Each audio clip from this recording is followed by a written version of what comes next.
기도드렸습니다. 아멘. 오늘은 주님이 주시는 승리라는 제목을 가지고 말씀을 나누려고 합니다. 고린도전서 15장 57절의 말씀은 이렇게 기록하고 있습니다. 우리 다 같이 읽어보겠습니다. 우리 주 예수 그리스도로 말미암아 우리에게 승리를 주시는 하나님께 감사하노니. 아멘. 예수 그리스도로 말미암아 우리에게 뭘 주셨다고요?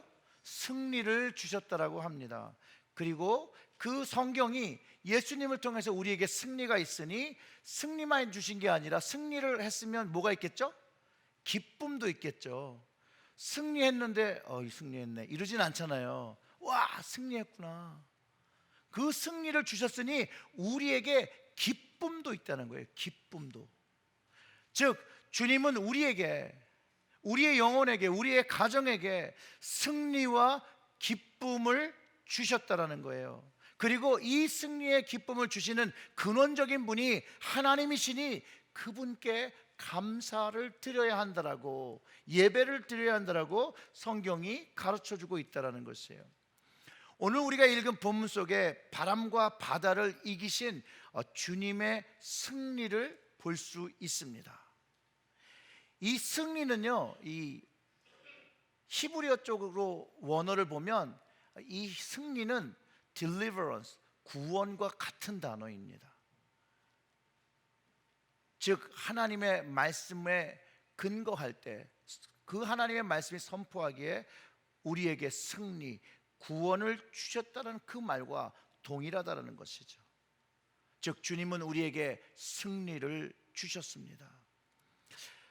주님이 우리에게 승리를 주셨는데 우리가 한번 우리의 삶 속에서 좀 점검을 해봐야 되는 게 뭐냐면, 우리의 삶 속에서 승리를 누리고 승리의 기쁨을 누리기보다는 우리의 현실 속에서 어려움을 느끼고 힘듦을 느끼고 좌절감을 느끼고 패배감을 느낄 때가 더 많다는 것이 우리가 경험하는 현실의 모습이거든요. 근데 그 이유가 주님이 주시는 그 승리에 대한 우리가 가진 오해가 있다라는 것이에요. 이 승리는요, 기본적인 전제가 있어요. 어려운 고난의 과정, 훈련의 과정을 경험한 사람만이 누릴 수 있다라는 거예요. 많은 시련과 힘든 속에서, 그런 경험 속에서 이기는 승리의 기쁨의 삶을 경험한 사람은요, 그 살아가는 삶의 자세도 사실 남들과는 조금 다릅니다. 여러분 혹시 올림픽 구경하시는 거 좋아하십니까? 이 올림픽 기간에 가장 큰 정점이라고 표현할 수, 그 컬미네이션이라고 하시는 데가 언제죠? 그 메달을 수여하는 그때잖아요. 저도 그 시상식을 볼 때 막 감동이 되죠. 그런데 여러분, 메달을 따지 못했다고 해서 패배자로 살아가는 건 아니라는 거예요. 왜냐하면 운동선수들에게 있어서는 이것이 목표가 되기 때문에 또다시 돌아가서 다음 4년을 준비하며 훈련하며 경기하며 또 시간을 기다려서 또 그것에 도전하면 되는 것이거든요. 그리고 또 금메달, 은메달, 동메달에서 우리는 그 순번을 매겨서 어떤 사람이 더 최고인가를 이야기하지만 금운동 정도 딴 분들이면 최고의 선수들이라는 것이죠. 그리고 이들은 이날을 맞기 위해서 정말로 어렸을 때부터 노력한다는 거예요. 정말로 이들의 삶의 스토리를 들으면요, 정말 눈물 없이는 들을 수 없는 그런 이야기들이 다 가지고 있다는 거예요. 어쩔 때는 부상 속에서도 경기를 임해야 되고요, 어쩔 때는 집안에 어려움이 있으면서도 경기를 해야 되는 부담감을 가지고, 마음의 부담감을 가지고 경기에 임해야 될 때도 있습니다. 근데 정말로 이렇게 화려하게 수상받는 그 순간은 정말 10분도 되지 않아요. 어떻게 보면 그 순간 이후에, 그 순간을 위해서 10년에서 15년의 그 노력과 헌신과 수고가 있어야 그 승리의 메달을 받을 수 있다는 것이에요. 그래서 이 시간을 위해서 자신과의 싸움을 합니다.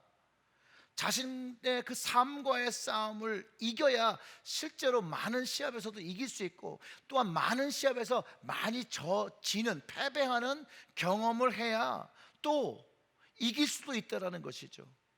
그럴 때 그 마지막에 누릴 수 있는 그 승리의 기쁨이라는 것이에요.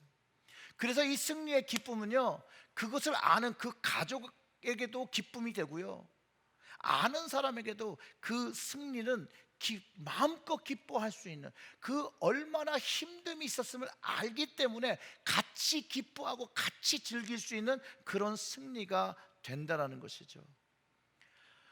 주님께서 우리에게 승리를 주셨다라고 하셨는데, 우리는 무엇으로부터 승리를 받은 것을 이야기하고 있는 것일까요? 일반적으로는 이것을 신앙의 승리라고 하고 믿음의 승리라고 표현하는데, 어떨 때 우리는 이런 것들을 표현을 해야 될까요? 기본적으로 우리가 생각할 땐 남들이 할 수 없는 것 같은 것을 해냈을 때, 남들이 참 생각하면 참 어려운 일이었을 텐데 남다른 방법으로 이것을 이겨냈을 때 승리란 표현을 씁니다. 모든 사람들이 1등이 되려고, 승리하려고 원합니다. 하지만 다 못하죠. 그리고 포기하고 좌절할 때 더 못하는 것이죠. 그러나 일반적인 소수가 자신에 대한 믿음을 가지고, 신앙적 믿음을 가지고 끝까지 노력하고 이것을 포기하지 않을 때 이루어지는 결과가 승리라고 생각합니다. 여러분, 운동선수나 많은 사람들에게 뭔가 이루기 위해요, 그 마음속에 포기하고 싶었던 마음이 몇 번이나 있었냐고 한번 물어보세요. 정말 수천 번 이거를 그만둘까 하는 마음이 마음속에서 늘 가지고 있었다는 것이죠. 그거를 이겨내고 훈련하고 경기하고 그리고 가진 결과가 승리라는 것이에요. 그런데 우리 주님은 그 승리를 그냥 우리에게 주셨다라는 거예요. 즉, 주님이 우리가 승리할수록 이미 무엇인가를 하셨다라는 거예요. 그리고 그걸 주셨다라는 거예요. 코치가 돼서, 감독이 돼서 그 승리를 이제 계속해서 가져갈 수 있고 누릴 수 있다라고, 그런 이야기를 하고 계시다라는 것이에요. 동의하십니까? 이 올림픽에는요, 개인전도 있고 단체전도 있어요. 그렇죠? 개인전은 개인이 해서 메달을 따지만, 단체전은 여러분 팀워크로 상을 받는 거예요. 주전만 금메달을 받는 줄 아십니까? 후보도 받습니다. 뛰지 않았더라도 그 팀이 받는 거예요. 주님을 믿는 우리를 스포츠 게임에 비교할 수 있는 건 아닙니다. 그러나 우리도 하나님 나라라는 목표를 가지고 그 팀이 되어서 주님께서 이기신 승리를 우리도 은혜로 받는다라는 거예요. 그리고 그것을 받았으면 그것을 이제 누리며 살아야 되는 것을 가르쳐주고 있다는 것이에요. 특별히 우리에게는 그 나라를 갈 때까지의 싸움이기 때문에 누구와의 싸움이냐면 이 세상 속에서 일어나는 싸움을 이야기한다는 것이죠. 세상이란 거대한 벽과 싸우는 것이죠. 오늘 본문의 말씀을 조금 이렇게 뜯었으면, 세상의 바람과 세상의 폭풍과 그 파도와 싸우는 것입니다. 결론은 이렇습니다. 여러분, 예수 그리스도로 말미암아 우리에게 승리를 주셨다라는 거예요. 이겨 주셨다라는 거예요. 요한일서 5장 4절의 말씀이 우리에게 이렇게 가르쳐 줍니다. 우리 다 같이 읽어보겠습니다. 무릇 하나님께로부터 난 자마다 세상을 이기느니라. 세상을 이기는 승리는 이것이니 우리의 믿음이라 합니다. 뭐라고요? 믿음이 승리를 누리는 것이에요. 주님은 주셨고, 주신 승리를 누리기 위해서 뭐가 있어야 돼요? 믿음이 있어야 돼요. 믿음으로 승리를 누리는 것이에요. 사랑하는 성도 여러분, 여러분들에게 주님이 승리 주셨음을 믿으십니까? 그러면 이제 그 승리하신 것을 가지고 누리시기를 주님의 이름으로 축원합니다. 우리가 함께 부른 찬송 있잖아요. 처음에 내 평생에 가는 길. 이게 호레이어 스파포드라는 분의 찬송시예요. D.L. 무디의 친구이기도 해요. 그가 이 찬송에서 그의 삶 속에서 주님 안에 있는 주가 주신 그 승리에 대해서 노래한 것이라고 저는 확신합니다. 그가 사업가였는데요, 그렇게 성공한 사업가도 아니에요. 승승장구했던 사람도 아니에요. 그는요 1871년에 처음 아들을 먼저 잃어버립니다. 아들이 사망해요. 그리고 그의 모든 재산이 시카고에 큰 불이 나거든요. 그 불에 그 재산이 다 타버립니다. 그러면서 그가 신앙을 가지고 그때 신앙이 성장했는지 알 수는 없으나 2년 뒤에 무디가 영국에서 집회를 한다고 하자 자기 친구이자 그러니 거기에 참석하려고 합니다. 그래서 그때 베케이션을 내서 가족들을 다 데리고 갈 계획을 세웁니다. 그런데 약간의 사업적인 문제가 있어서 이것을 마무리하고 가야 되기 때문에 먼저 가족을 보내게 됩니다. 그리고 자신은 며칠 뒤에 떠날 것을 약속합니다. 그래서 아내와 자신의 4명의 딸을 먼저 보내게 되는데 영국으로 가던 그 배가 충돌 사고가 있어서 그 4명의 딸이 그 바다에서 다 죽음을 당합니다. 아내만 살아서 영국에 도착한 후에 그가 남편에게 이렇게 전보를 보냈습니다. Saved alone. 나만 살았습니다. 그가 이제 그 소식을 듣고 영국으로 출발해서 갈 때 선장이 그를 부릅니다. 그러면서 이곳이 지금 우리가 통과하는 그 지역이 바로 그 침몰했던 빌드 아브루호가 침몰한 곳이라고 알려줍니다. 그때 거기 자신의 4명의 딸이 수장된 그곳에서 그가 한 편의 시를 쓴 것이 바로 내 평생에 가는 길 It is well이라는 찬송입니다. 이 찬송의 배경은요, 사랑하는 자녀를 한꺼번에 4명의 딸을 잃어버린 아버지의 고통 속에서 믿음의 승리를 발견할 수 있습니다. 예수 그리스도 안에 있는 승리는 이 땅에서 사망하고 끝나는 것이 아니라 그 생명이 영원한 주님의 나라로 가 하나님 나라가 누리는 것이기 때문에 그는 좌절하지 않습니다. 외려 그것을 찬송으로 하나님께 드렸다라는 것이죠.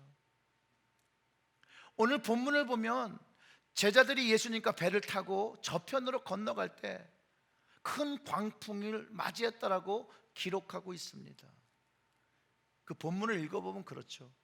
그날 저물 때에 제자들에게 이르시되 우리가 저편으로 건너가자 하시니 그들이 무리를 떠나 예수를 배에 계신 그대로 모시고 가매 다른 배들도 함께 하더니 큰 광풍이 일어나며 물결이 배에 부딪혀 들어와 배에 가득하게 되었더라. 큰 광풍이 불어서요 배가 뒤집힐 것 같았고 막 배가 이렇게 파도에 막 이렇게 치니까 이렇게 칠 때마다 이 파도가 넘어와서 그 배에 물이 가득했다라는 것이에요. 만약 여러분들이 이런 상황에 처하신다라면 여러분들은 무엇을 하시겠습니까? 구명조끼를 먼저 입어야 될까요? 구명조끼를 못 찾으면 물에 뜰 만한 것을 잡고 붙들고 계시겠습니까? 아니면 타이타닉 배가 침몰할 때 그 바이올린 연주를 했다는 그 하들리처럼 내 주를 가까이 함이라는 찬송을 부르시겠습니까? 아니면 기도를 하시겠습니까? 여러분은 무엇을 하실 것 같아요? 또 여러분들은 무엇을 하실 수 있겠습니까? 사실 우리의 인생은 바다 위에 뜬 배와 같다라고 저는 생각합니다. 왜냐하면 우리의 인생이 정말 바다와 같이 예측 불허한 장소에 자리 잡고 있는 것 같아요. 그래서 예측 불허한 폭풍과 풍랑이 찾아오는 것을 경험하게 된다는 것이에요. 아무리 인생이 잔잔하더라도 어느 순간에 갑자기 풍랑이 치기도 하고 폭풍이 내리기도 한다는 것이에요. 바다의 바람은요 육지보다 더 세요. 바다에 바람이 불 때 그냥 바람만 부는 것이 아니라 그 파도가 그냥 넘실거린다는 거예요. 배를 막 삼킬 것 같은 그런 파도가 칩니다. 제가 낚시를 이전에 많이 좋아해서 낚시를 어느 순간에 갈 때 내가 미쳤구나라고 할 때가 한 군데 있었는데 그게 남들이 다 낚시를 알가는 1월 달에 낚시를 가는 겁니다. 1월 달에는요 잡을 게 없어요. 링이라는 피시가 있습니다. 근데 잘 안 잡혀요. 근데 그 겨울배를 타면 파도가 엄청나게 쳐요. 정말로 한 이 정도는 흔들려요. 그런데 거기에다가 낚싯대를 들이고 즐거워하는 제 모습을 보면서 제가 드디어 미쳤구나. 근데 상황이 완전히 달라요. 요즘 배는요, 그래도 스테이블라이저라는 게 있어요. 그래서 파도가 쳐도 그래도 중심을 잡게 해주는 것들이 있는데, 제자들이 탔던 그런 배는 그런 게 없었다는 거죠. 얼마나 무서웠겠을 거예요. 완전히 그 대처 능력을 상실했어요. 왜 대처 능력을 상실했냐면요, 제자들 중에는요 어부들이 있었어요. 뱃사람들은 날씨에 민감합니다. 그런 날씨가 올 거라고 생각했으면요, 배를 타고 가는데 오늘 가면 안 돼요 라고 얘기했을 거예요. 그 정도로 unexpected한 풍랑이 일었다라는 것이죠. 사실 그런 제자들의 모습처럼 우리의 인생 속에 폭풍이 이렇게 찾아오고 덮치면요, 우리도요 막 삶이 막 흔들리기 때문에 정신 차릴 수가 없다라는 것이죠. 뭐 준비하고 야 다가와 내가 기다릴게 그러고 오는 게 아니잖아요. 어려움이, 힘듦이. 그런 인생의 파도가 우리를 덮치면요, 우리는 우리의 삶의 방향을 잃어버리고 아무것도 생각하지 못할 때가 있다라는 것이에요. 아주 난감해지는 상황이 된다라는 거예요. 여러분들은 혹시 이런 내 인생 속에 나의 삶을 막 어지럽게 하는 이런 인생의 폭풍이나 이런 인생의 파도를 경험해 보신 적이 있습니까? 우리 감리교회 그 창시자인 요한 웨슬리 목사님, 지난주가 280년 요한 웨슬리 회심주일이 280년 주기가 되는 거였는데요, 제가 연회를 다녀와서 연회 이야기를 좀 하느라고 지난주에는 이 이야기를 잘 못했습니다. 근데 이 웨슬리 목사님이요, Man of Bible, 말씀의 사람이라고 그 닉네임을 가지고 있어요. 근데 그 믿음이 얼마나 견고했는지 이 닉네임에서도 알 수 있잖아요.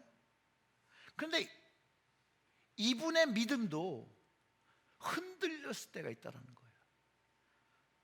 죽음의 두려움을 느꼈을 때가 있었다는 거예요. 똑같이 폭풍에서 그는 자기의 믿음이 흔들리는 것을 경험합니다. 대서양을 건너서 영국으로 돌아올 때 폭풍우를 경험합니다. 얼마나 심한 폭풍이었으면 거기에 있는 모든 사람, 뱃사람까지도 배에서 숨을 죽이고 이불 속에 머리를 숨기고 있었다라고 해요. 근데 그때 웨슬리의 귀에 들리는 찬송의 소리가 들립니다. 모라비안이라는 사람들이 타고 있었는데 그들은 그 풍랑 속에서도 하나도 동요하지 않고 모여서 예배를 드리고 하나님을 찬송하는 그 모습을 보며 목사였던 웨슬리가 믿음이 흔들립니다. 그리고 그들의 믿음이 진실된 믿음이고 증거인 것을 보면서 그런 믿음 갖기를 소원했더라고요. 이 모라비안은요, 독일 계통의 개신교예요. 루터의 영향을 받았고요, 선교에 중점을 두었던 그런 교단이었습니다. 영어로는 여러분 들어보셨는지 잘 모르겠지만 United Brethren, 연합감리교의 전신이기도 합니다.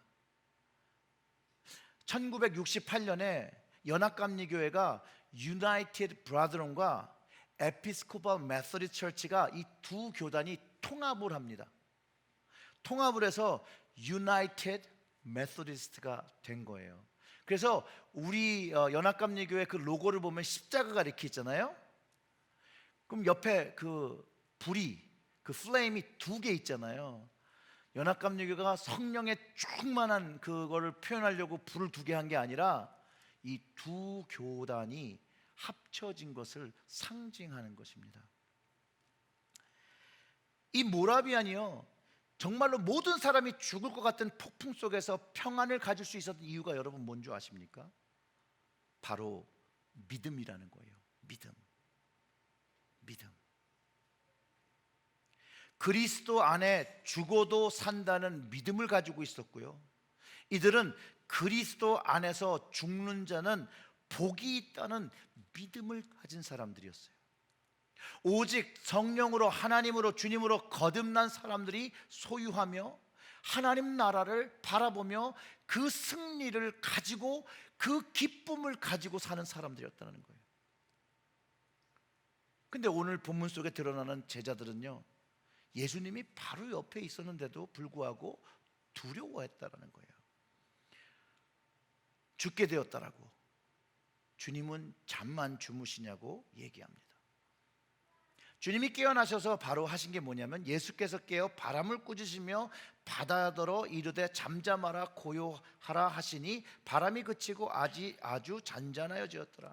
이에 제자들에게 이르시되 어찌하여 이렇게 무서워하였느냐, 너희에게 어찌 믿음이 없느냐 하시니 하셨습니다. 믿음이 없음을 책망하셨다니까요.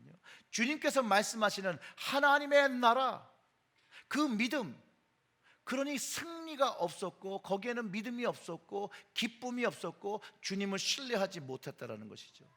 그래서 요한일서 5장 4절에서 우리가 읽었던 것처럼 세상을 이기는 승리는 이것이니 우리의 믿음이라 했는데, 그 믿음이 이 제자들에게 없었던 것이에요. 주님은 이 말씀을 통해서 제자들과 우리들에게 가르쳐 주시는 것, 폭풍을 이기는 승리의 그 근원이 바로 믿음인 것을 가르쳐 주고 있고, 주님을 신뢰하는 것이라는 것을 가르쳐 주고 있다는 것이에요. 이 제자들은요, 늘 주님과 함께 있었어요. 예수님에 대해서 누구보다도 더 잘 아는 사람들이었어요. 그런데 이 예수님을 믿는 믿음이 없다라고 말씀하시는 거예요. 예수님의 기적을 보았어요. 지켜보았어요. 병 고침을 받는 그 자리에 있었어요. 그런데 폭풍이 오니까 이 폭풍이란 녀석 때문에 한순간에 믿음이 없는 제자들이 되어버렸다는 것이에요. 즉 제자들이 온전히 주님을 믿지 못하고 있었다는 것이죠. 물론 그들의 믿음은 주님께서 기적도 행하고 병도 고치시고 귀신도 쫓아내시고 뭐 이런 것들을 하셨지만, 그분이 하나님의 아들로서 이 바람과 파도 정도는 이렇게 순종할지는 알지도 못했고 그걸 믿지도 못했다라는 것이죠. 만약 알았다면 걱정할 필요가 없잖아요. 하나님의 아들이 타고 있는 배인데 감히 파도와 바람 정도가 어떻게 하겠어요? 그런 믿음이 있었다면 절대로 이런 모습을 보이지 않았다라는 것이에요. 제자들의 모습을 다시 한번 생각해 보면, 제가 아까 그랬잖아요. 제자들에게는 어부 출신들이 있었어요. 풍랑이 시작할 때 주님을 부르지 않았어요. 어쩌면 자신의 어부의 능력을 믿고 뭔가 시도했을 수도 있어요. 자신이 해볼 수 있는 데까지 다 해보고 안 되니까 그전엔 예수님을 생각하지도 않았다가 그때 예수님을 생각하고 주님을 깨우고, 주님 저희가 해볼 만큼 다 해봤는데 안 됩니다, 주님께서 도와주세요, 해결해 주세요 라고 주님을 깨운 것 같아 보이지만 그렇지 않습니다. 오히려 성경을 다시 보면 이렇게 얘기를 해요. 제자들이 깨우며 가로되 선생님이여 우리의 죽게 된 것을 돌아보지 아니하시나이까. 영어로는요, Teacher, don't you care if we drown? 주님, 우리가 죽어도 상관없으세요? 제자들이 가졌던 마음이라는 거예요. 어려움과 폭풍이 찾아왔을 때 제자들이 가졌던 마음. 그런데 이게요, 제자들만 갖는 마음이 아니라 우리도 갖는 마음이라는 것이에요. 우리의 신앙의 삶 속에서 일어나는 일들이라는 거예요.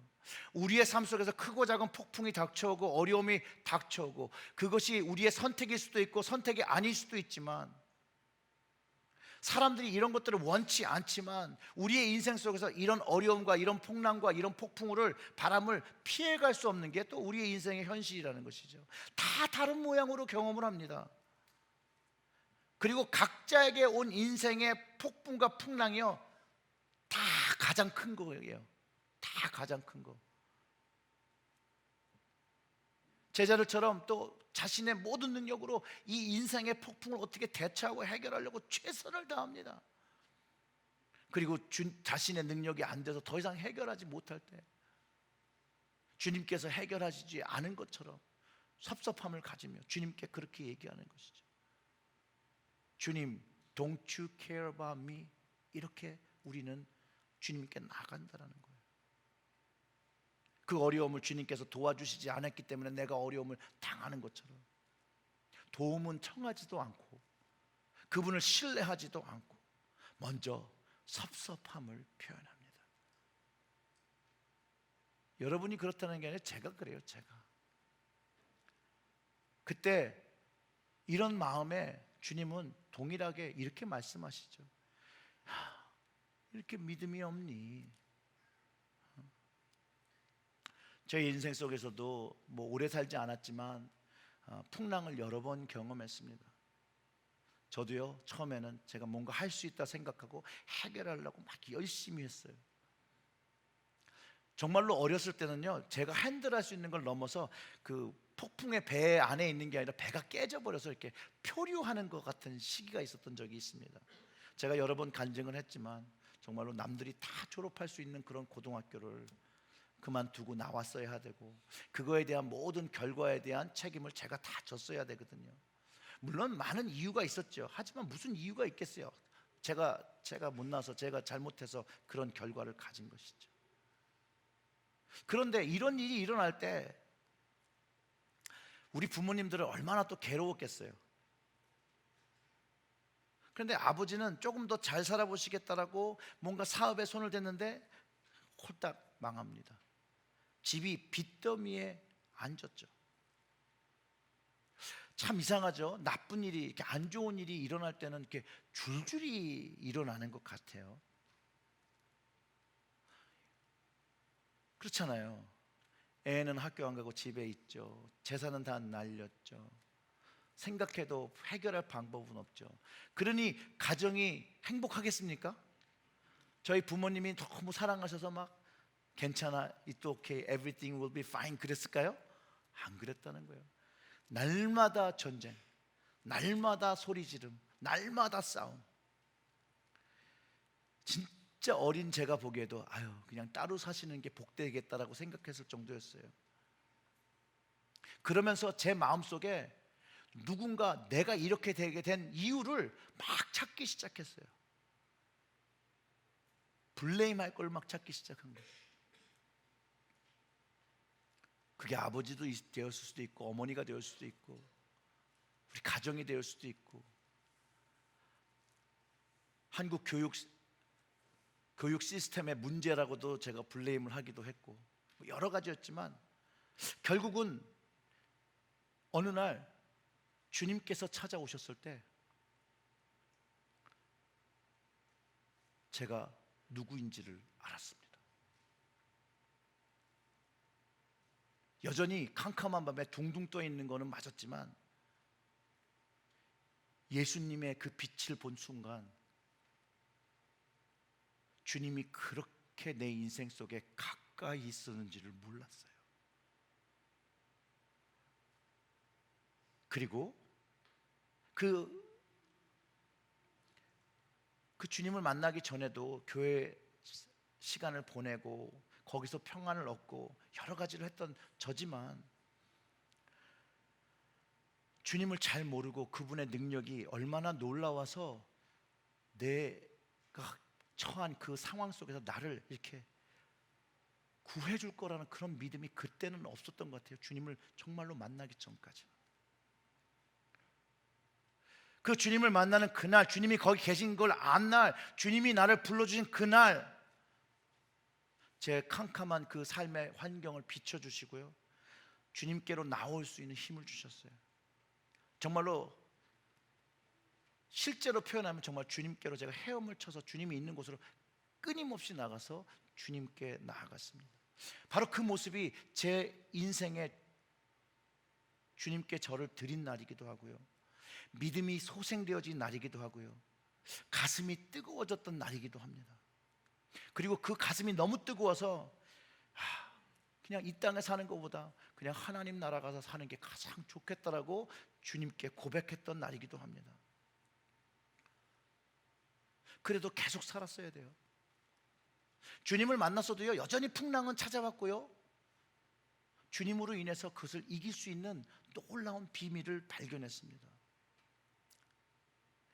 이 웨슬리 목사님이요, 풍랑을 만나고 그 흔들린 믿음을 자기가 알고서 영국에 돌아왔는데요. 그 올더스케이시란 거리에 있는 그 교회, 거기도 이제 모라비안 사람들이 모여 있는 거기였어요.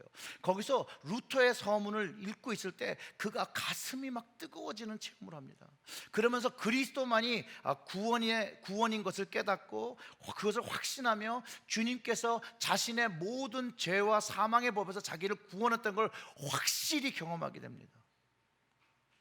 그는 그 이전에도 목사였고요, 신실한 그리스도인이었고요, 정말로 잘 준비된 신앙인이었는데 그가 그 가까이 계신 주님을 온전히 신뢰하지 못했기 때문에 그의 삶 속에 폭풍이, 진짜 폭풍 속에서 죽어야 된다는 그런 환경이 됐을 때 주님을 온전히 신뢰하지 못했던 그것이 흔들렸다는 것이죠. 그게 바로 1738년 5월 24일에 바뀌어집니다.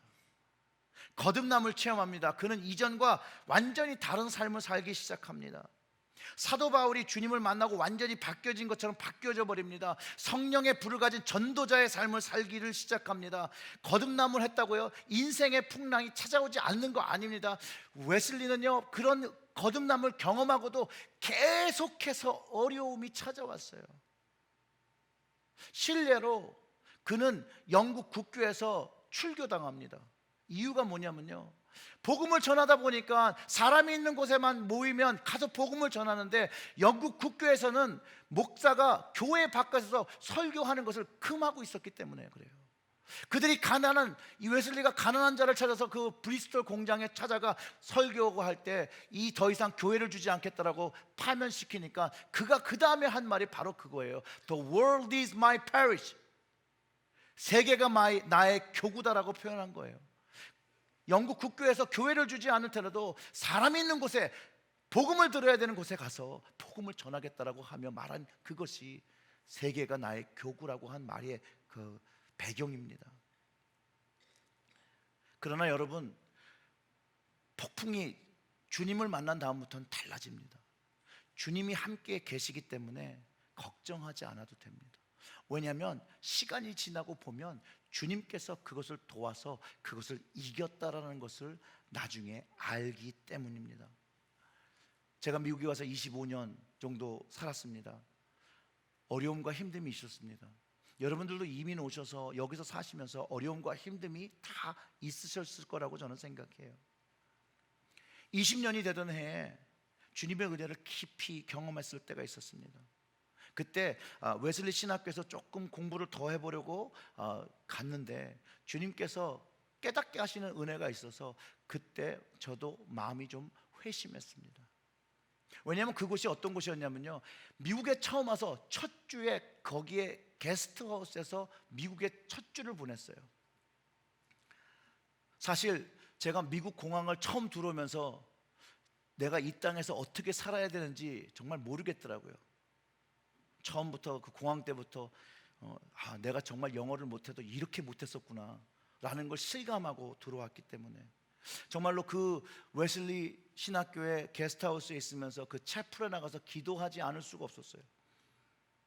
근데 20년이 지나고 나니까 그 기도 제목이 뭔지 기억도 안 나더라고요.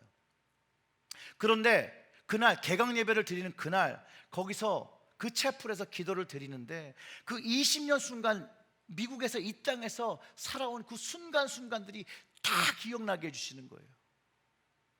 그리고 그 어렵다고 생각했던 그 모든 순간 속에 주님이 계셨고 주님이 그걸 이끄셔서 그것을 해결해 주셨다는 것을 알 수 있게 해 주셨다는 거예요.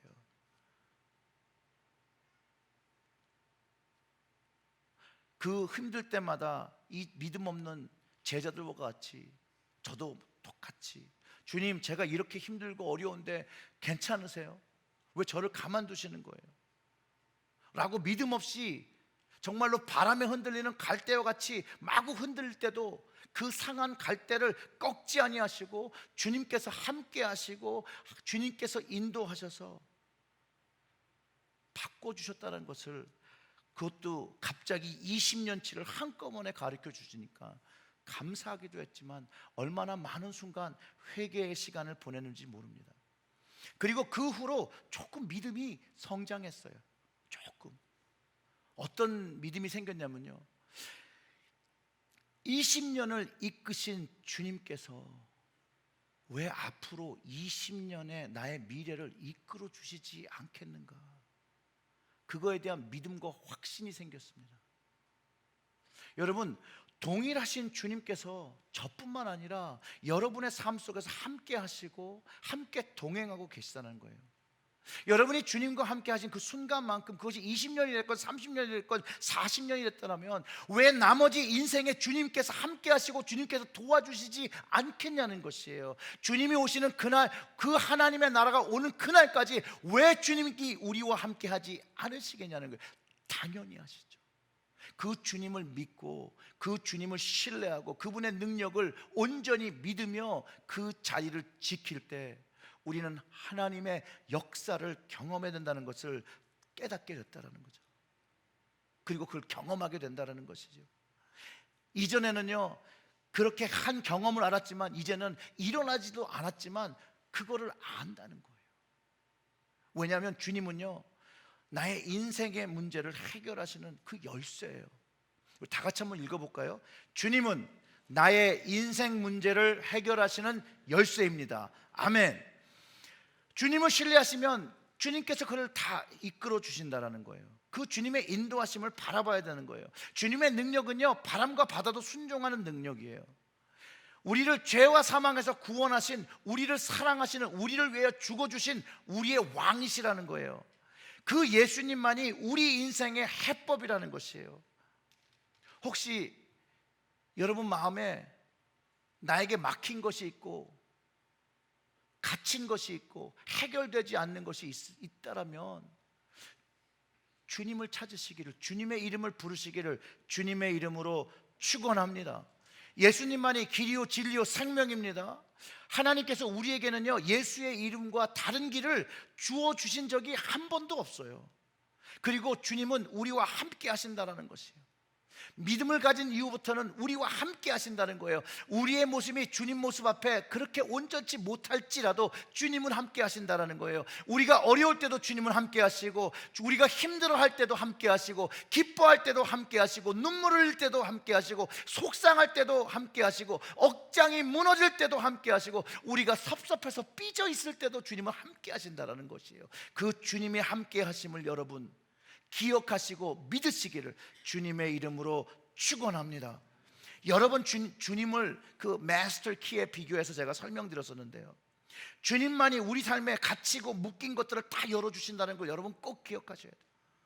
주님을 신뢰하는 그 믿음을 가질 때 인생에 무엇이 묶였던, 무엇이 잠겼던, 무엇에 억눌려 있건 막혀있던, 해결되지 않는 그 모든 것이 주님으로 인해서 해결된다는 걸 여러분 꼭 경험하시기를 주님의 이름으로 축원합니다. 그분만을 신뢰할 때 하나님으로 난 자가 되는 것이에요. 그리고 세상을 이기는 승리를, 그 면류관을 가지는 믿음을 가지고 살아가게 됩니다. 이 믿음, 은혜로 얻은 이 믿음을 가지고 주님 주시는 승리를 통해서 하나님을 기쁘시게 하시기를 주님의 이름으로 축원합니다. 우리 다 같이 기도하겠습니다. 하나님 아버지, 오늘도 주님의 말씀을 마음에 새깁니다. 주님께서 우리를 위하여 죽으시고 십자가의 은혜를 주신 것으로 인해 우리에게 승리를 주셨고, 주님께서 영원히 우리와 함께 하시는 것을 알게 하셨사오니 늘 우리에게 옆에 계신 주님을 기억하며 그 주님을 바라보며 주님을 신뢰하며 주님의 능력을 경험하며 살아가고, 우리의 삶의 모든 어려움과 힘듦이 주님으로 인하여 해결되어지고 하나님 이겨낼 수 있도록 주님께서 그 승리의 기쁨을 허락하여 주시옵소서. 이곳에 눌린 마음으로, 어려운 마음으로, 힘든 마음으로, 갇힌 마음으로 나온 영혼이 있을 때 주님, 그가 주의 이름을 부를 때 열어주시옵고 치유하여 주시옵고 그 모든 삶 속에 하나님의 능력을 경험하여 주시옵고, 정말로 주님께서 그 꾸짖어 바다와 그 파도를 잠잠하게 하신 것처럼 우리 인생 속에 밀어치는 폭풍과 폭풍우를 잠잠케 하여 주시옵소서. 이 모든 말씀 우리 구주 예수님의 이름으로 기도드렸습니다. 아멘.